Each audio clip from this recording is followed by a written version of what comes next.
For a generation now, schools, parents, social institutions have been fighting a battle with teenage pregnancy. They tried sex education, but that didn't work. Pregnancy went up. They tried free condom distribution. That didn't work either. Pregnancy went up again. They've tried secret abortions, that is, abortions where the child can go have an abortion, the parent doesn't even have to know. Problem with that is that only works after pregnancy, not before. Now some schools are trying abstinence programs over the resistance, I might add, of the abortion lobby and Planned Parenthood and people like that who seem to feel that abortion is the only real solution to the world's population problem, judging by the way they fight any effort whatsoever to curtail abortion.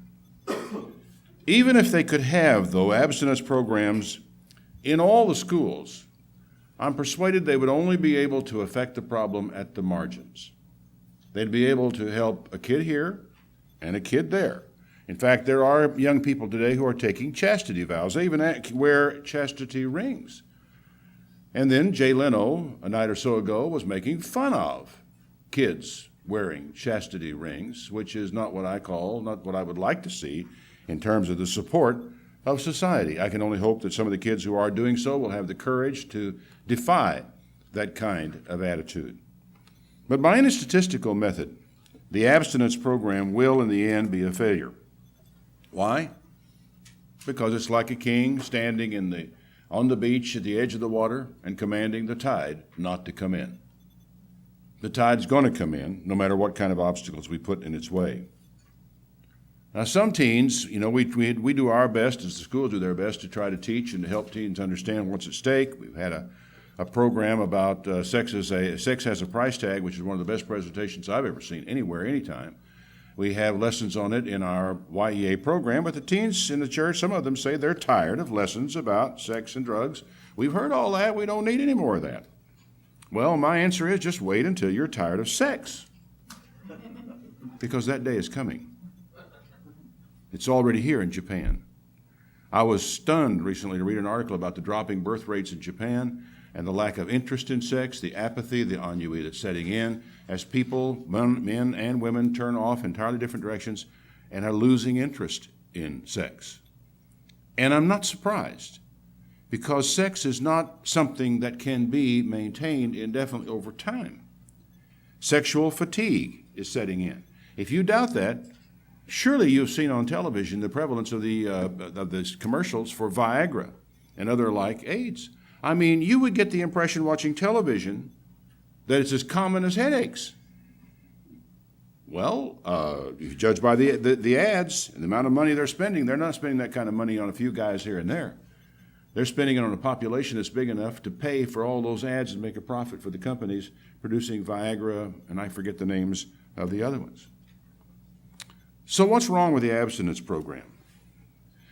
Well, the first thing that's wrong with it is that it's a denial of human nature. It's asking kids to maintain a vacuum. And you all know the saying, nature abhors a vacuum.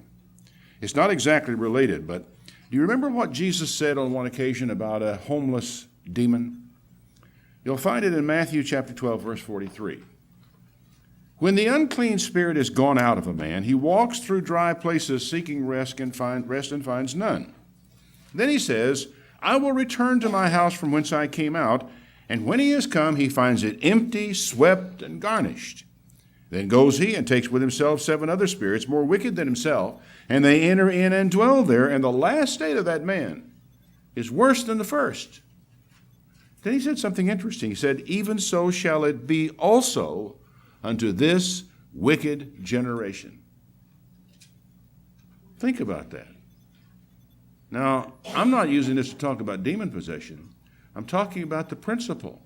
It's not, and what Jesus is also talking about, he says it's not enough to just get rid of a demon in a man. You've got to put something in there. Or else when it comes back, you'll be worse than you were before. And so it is with kids. That if you just leave an empty place inside of them, something eventually is going to come back that may be worse than what you got rid of. Every single social program that the social institutions has left the kids empty, swept, and garnished. And notice what Jesus said. He said it's going to be the same way with this evil generation. And I can tell you for sure it's also going to be the same way with this evil generation. This generation has left our kids with a hole inside. And we seem to have no idea how to fill it or what to put in there. Everybody knows the hole is there. The only solution we can suggest is to keep it empty, swept, garnished. But it won't stay that way, unfortunately, because nature abhors a vacuum.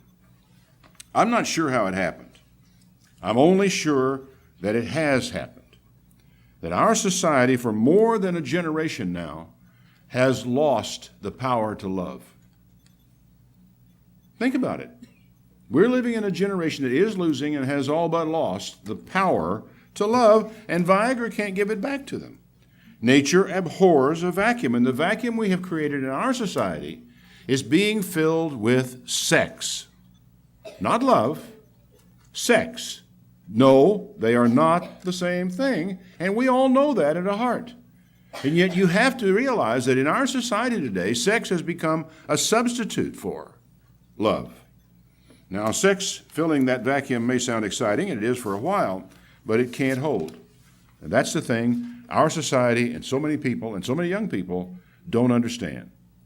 It can be exciting for a while, but it simply can't hold. When the sex begins to lose its excitement, and it will, then there is no love to hold us together. Think about it. There was a time when we spoke of making love. If you go back and listen to the songs of the 40s and the 50s, you'll hear songs about making love. Nowadays, people don't speak of making love, they speak about having sex. It's not the same thing. It's not the same thing at all. Cover article on Newsweek magazine this week is about marital infidelity. The increase it's getting worse by the week, and it's staggering the scope of it in our society. And it brings to mind what Jeremiah said in chapter 5, verse 7. Jeremiah 5, verse 7. How shall I pardon you for this? Your children have forsaken me, and they have sworn by things that are no gods. When I had fed them to the full, then they committed adultery and assembled themselves by troops in the harlots' houses. They were like fed horses in the morning. Everyone neighed after his neighbor's wife. Shall I not visit for these things, saith the Lord, and shall not my soul be avenged on a nation such as this? We are a nation just like this. Everyone neighs after his neighbor's wife, and it's getting to the place now where she whinnies back. If teaching abstinence is like commanding the tide not to come in, then perhaps there is an alternative. Maybe we should consider giving love a chance. To teach and to give love with the kids so they have something else to work with. Can you teach your kids how to love? I hope you can, because the schools can't. I hope you can find a way to teach your kids how to love, how to give love, how to receive love, because if it isn't done in the family, it's going to be very difficult indeed ever to happen. Now let me see if I can give you some perspective on this issue. Recently, a good friend of mine told me of a young lady who was going with a young man, had a regular ongoing, relationship, how deep the relationship was, boyfriend. She got a telephone call from an old boyfriend, one before, and they chatted for a while on the phone and hung up. Her new boyfriend cursed her and called her names which I could not repeat here in this situation we're in. Well, naturally, she got angry. They broke up. The clock ticks on. Time passes. And I learned that now she's back with that new boyfriend who cursed her and called her names. They are thick as fleas. She is in love with him, and I guess they're headed down that direction. Is she making a mistake? Oh, there's no doubt about that. She's making a terrible mistake, and everybody else can see it. Why can't she? I don't know the girl, have no idea. My guess is, though, that she doesn't really know love.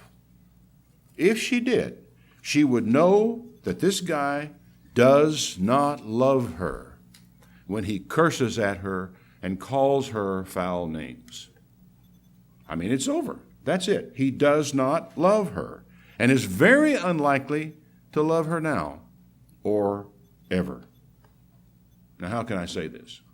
Well, it wasn't me. It was Paul that said it. He said, love is patient and is kind. He said, love is not easily provoked. Love believes the best. So we know from what Paul says what love is like, and that's not it. Well, let's say he didn't love her then, but he loves her now. How likely is this? And how would she know? Her judgment was what it was when they were going together in the first place. I doubt seriously if her judgment is any better now than it was then. So who is she to really judge this? Girls, when a man mistreats you, he has lost the power to love. That's so important, I'm going to say it again. When a man mistreats you, he has lost the power to love. And few men who lose the power to love ever find it again. Not none, but few. Ronald L said it in a book, and I'll never forget it as long as I live.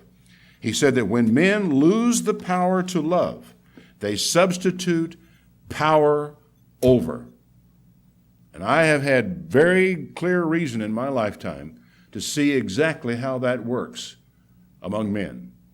When they have lost the power to love, they substitute power over. Such men have no respect for others.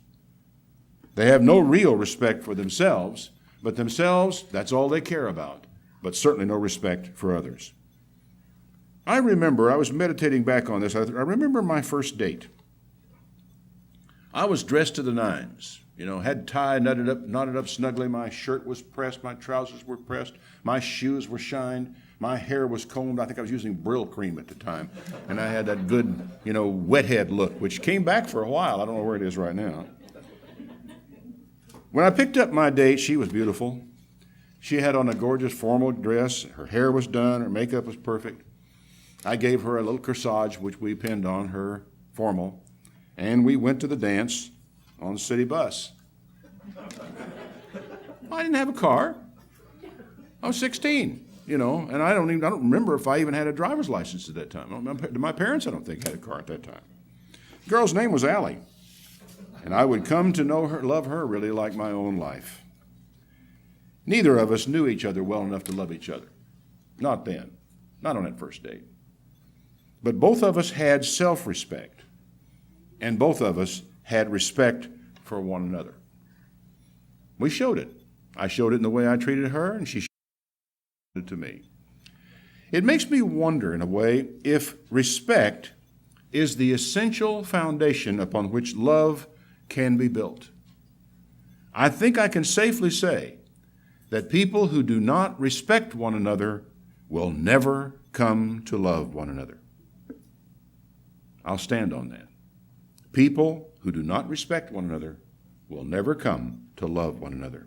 Now, that was a formal dance.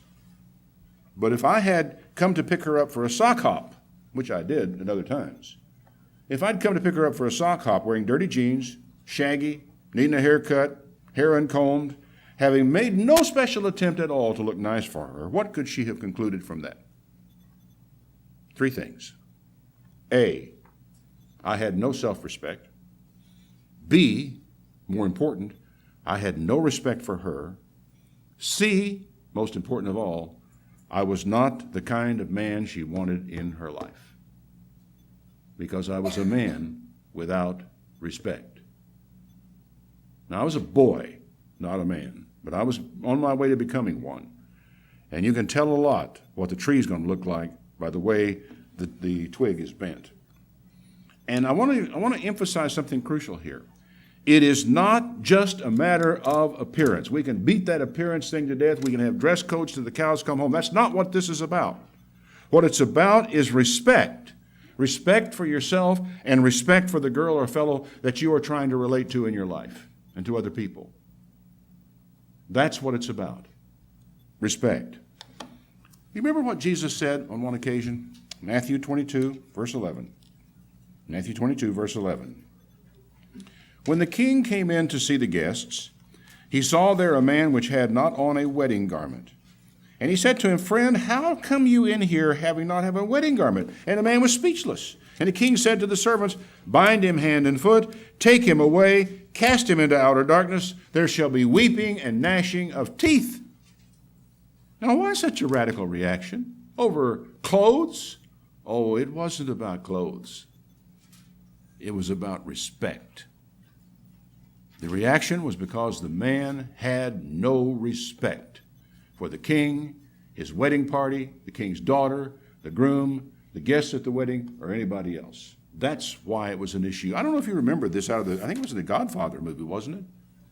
That one of the things that really irritated the character that Marlon Brando played about some idiot, he said, man's got no respect. Respect was important. Even when you disagree, even when your man's a murderer, even when, no matter what's going on, your own self-respect, your respect for other people is important. It's crucial. In Godfather's case, it might have cost the man his life, and in this case, in Jesus' parable, it seems to have been just as serious to not show respect. Now, candidly, I think this is how fathers should react when some scruffy-looking boy turns up at his front door to take his daughter on a date. What I would have to say to such a young man is, you don't respect my daughter, you don't date my daughter. If you don't treat my daughter right, you may have a visit from my friend Guido. And I can find Guido. You know, I'll bet I could find myself a Guido by tonight in Tyler, of all places. After all, someday this creepy-looking fellow may become the godfather of the father of your grandkids. So pay attention. You know, you don't want to have this guy in your life forever, so you better be careful who your daughter allows into her life. Another infallible sign of lack of respect, tattoos and body piercing. No self-respect, no respect for the body, and not likely to respect anybody else, not even God. Another sign of the loss of self-respect among teenage girls is the shocking prevalence of oral sex. I was just blown away when I began to hear some of the stories and the statistics and the conversations about this sort of thing. Now, it is true that girls can't get pregnant that way, but it is demeaning beyond belief. Totally demeaning. Ever since Bill Clinton and Monica Lewinsky, this has been on the increase among teens, and I can't help but think that there's a connection.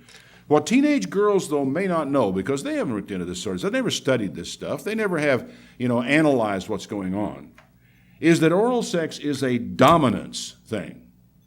It is an exercise of power, and it is intended in a way to be demeaning. For Bill Clinton, it was power over women. Remember, that's what men substitute when they have lost the power to love. Bill Clinton was substituting power over women because, and I feel safe in saying this, he himself had also lost the power to love. Girls who give oral sex to boys have no self-respect. So why do they do it? Well, they're trying to fill that empty space inside of them where love is supposed to dwell. I remember watching this documentary, which I'll never get out of my mind as long as I live, The Lost Children of Rockdale County, and watching these beautiful young girls being interviewed by these people and the things that they were doing and talking frankly about with a television camera there and a microphone and all this kind of stuff and going away just talking about all the stuff that was going on. My dominant impression as I watched was that the kids who were engaging in sex in all kinds of circumstances and places were kids who were starved for attention. They got no respect at home, for attention is an important kind of respect. Don't forget that. They got little affection at home. They got no attention at home. They were starving to death. The soul that is killed with hunger is better than the soul that is killed by a lack of love. They are both dead, even though one is walking. Now, what are the signs that there is still hope for love? I don't want to be negative. Let's talk about the positive. This man or woman who is the object of your interest at the moment, is patient with you. That simple little thing of being patient with you suggests that the soil here might allow love to grow. It shows respect, patience does, and it also shows the possibility that love may grow. Also, this man or woman is kind to you, does not use profanity in your presence or against you. Now, in 51 years of marriage, Allie and I have never allowed profanity to enter our home and our life together. Never. No argument is ever allowed to rise to the point of calling each other names. And don't imagine that we haven't had arguments. We've had 52 years worth of arguments. But there are certain elements of respect for one another that cannot be transgressed. And you know, the funny thing about it is, I don't think we ever thought about it in those terms. The truth is that in our generation, we were taught to respect people. We were taught self-respect, not self-esteem. That's totally different. If you don't see the difference, you need to think about it and look into it. We were taught self-respect. And if you have proper self-respect, having self-respect allows you to understand how what you do affects other people. And that therefore you can respect others because you respect yourself. So anybody who uses profanity or calls you names and that type of thing lacks respect and should not be in your life. If you're already married to such a person, you need to get together and start working some of this stuff out because it kills love. It's a lack of respect. It does not allow love to grow. Now, all of the respect doesn't mean, by the way, that love is there. It only means that it is still possible. The man or woman who is the object of your interest is not the jealous type. That means it's possible for love to grow here. He doesn't want you to be obsessed with him. Some men are obsessed with themselves and think everybody else ought to be obsessed with them. You know, it's more than ego in some people. I mean, ego is, we all have a healthy ego, hopefully, and we're able to feel strong and feel confident in ourselves. But the point is, some men think everybody should be obsessed with them just like they are. Love can't grow in this soil. It's not possible for someone who has that much love for himself to have any room in his life for anybody else. Isn't that plain? As someone who loves himself so much will not have room for you. Even the envy of other people who are not even related to the situation you're in is bad soil because it is of a kind, and it will also eventually include you.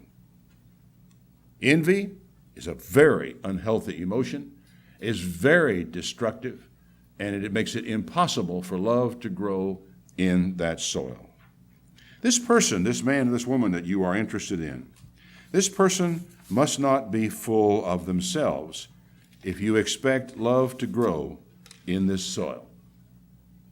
I remember the most common criticism I think that I heard about Bill Clinton over the years, apart from the direct things about his conduct, but the most important criticism I heard of him that had to do with his character was that everything was about him. Everything that happened, everything in the world almost, everything in his life, everything in the White House, everything was about him. Let me tell you, this is not the kind of man or woman that you want. A person also you don't want is a person who is consumed with appearances, who makes a parade of himself. This is not soil in which love can grow. Now, if you're still wondering, well, can love develop in this situation? What sort of things am I looking for in a person? Well, one thing you would hope that this person or this woman or this man is well behaved. Now, that seems obvious, but of course, don't all of us misbehave from time to time? Well, yeah, we do, but this is crucial. Good behavior goes with self-respect, because good behavior says, I don't want other people to think I'm an abject fool. I don't want other people to think I'm a bad person. I don't want people to think I'm a thief. I don't want people to think I'm a liar. It's self-respect. And again, it's at the root of good behavior. People who have no self-respect can behave any way they want to behave, and it doesn't bother them. People who do, it does bother them. Now, I do want to tell you, rebellion has its place and its time. Sometimes you've got to stand up for yourself. Sometimes you have to say, no, I'm not going to do that. No, I'm not going to go in that direction. No, I'm not going to allow myself to be dominated by this situation. No, I am not going to do that. Sometimes you've got to do that. But beware of the rebel without a cause. The person who is just rebellious. Everybody else is wearing this kind of clothes. I'm not going to wear that kind of clothes. Everybody else is doing this. I'm not going to do. Just rebel for the sake of rebelling. It's not healthy. Stay at arm's length. You also want to be sure that this man or this woman does not have a bad temper. And one thing I want to tell anybody in here that you're single and you're thinking about someday getting involved with another human being, don't get involved with a human being who has a bad temper thinking that it will get better or that you can improve it or that you can save him or her. Don't ever let that thought cross your mind. There's a proverb, chapter 19:19. You should be able to memorize that without any trouble at all. Proverbs 19:19. A man of great wrath shall suffer punishment, for if you deliver him, you will have to do it again. Now, this proverb has saved me an enormous amount of grief in my life because I've known people like this. And I have been tempted to try to intervene, to try to step in and stop it, or try to somehow rescue this person. And I remember this proverb says, no, you can get him out of the scrape, but you'll have to do it again, and again, and again. If he's been arrested for getting involved in fights and been carried off to jail, don't go down and make bail for him. You'll just have to do it again. Love cannot grow in this soil. It's impossible. Another thing is, this person, this man or this woman, does not think badly of people and does not speak evil of them. In other words, the kind of person that you want in your life is not the kind of person who's constantly running people down. You're not looking for the fault finder, the person who can pick out everything that's wrong of everybody in the room and have it cataloged before he goes home. You don't want this kind of person in your life, do you? I certainly wouldn't. There comes a point in time when that sort of thing can begin to wear badly, and it shows a lack of respect for others. Even people you don't like, you should be able to have enough respect for them that you don't run them down to third parties. Shouldn't you? Don't you want that? And see, here's the thing. The person who is running other people down to you is probably running you down to them. You can almost write that down in your book. Even if you're dating, even if you think you're in love with one another, if this man or this woman is continually running other people down, they're probably going to do. It will eventually fall back on you. Another thing, this man or this woman is the kind of person who will bear up under tough situations and will not fall apart on you. Now, you can't always know about this when people are teens. Teens are still learning how to handle the world in a lot of ways, which is a good argument for what? Not getting deeply involved with someone when you're a teen because you can't know how people are going to turn out. But people who panic, people who come unstuck, people who run in place screaming because they don't know what else to do, this is not the kind of person that you can afford to spend the rest of your life with. How important is this going to be? When your kid is running a fever of 104 degrees, beginning to have convulsions and is throwing up every 15 minutes, to have a person who doesn't fall apart, who's steady, dependable, stops and thinks before he takes any action. Another thing you want to look for or think about is someone who is optimistic about the future. Pessimists are not the kind of person you really want to spend the rest of your life with. I will say this for pessimists.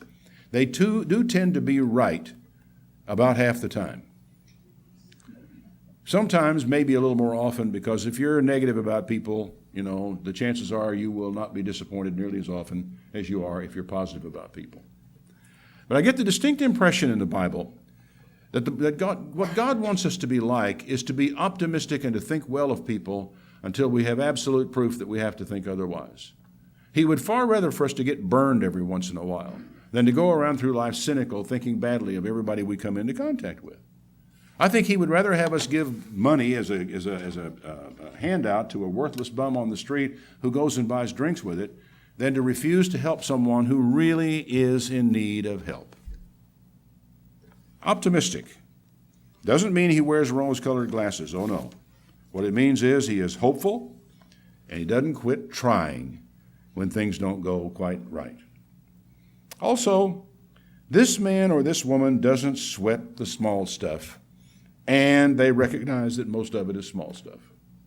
There's a book title out, I think, with that. Don't sweat the small stuff, and then subtitle is Everything is Small Stuff. Doesn't worry that much about little things and can recognize what's little, can know what's important, can know what's not important, and so forth. Finally, this man or this woman always assumes the best of you. Always gives you the benefit of a doubt. Always thinks your motives were good. Always thinks you had the best of intent. And doesn't sit there thinking, well, why is she talking to that guy on the phone? Or why was she too late getting home from work? Or why was he here at 6 o'clock instead of 5:30 like he normally? A person always thinks the best of you. Now, all these things are soil in which love can grow, but you have to give love a chance. Love can be the greatest thing in your life. It can give you joy you never imagined was possible. Now, where did I get all this stuff? Well, I got it from 1 Corinthians 13, of course. Some wise people probably already spotted that, but that's where it came from. What we call the love chapter in the Bible. I just approached it obliquely rather than directly. There was a song by Joni Mitchell some years ago. You may remember it. I'm not going to sing it to you, but I will remind you of one verse.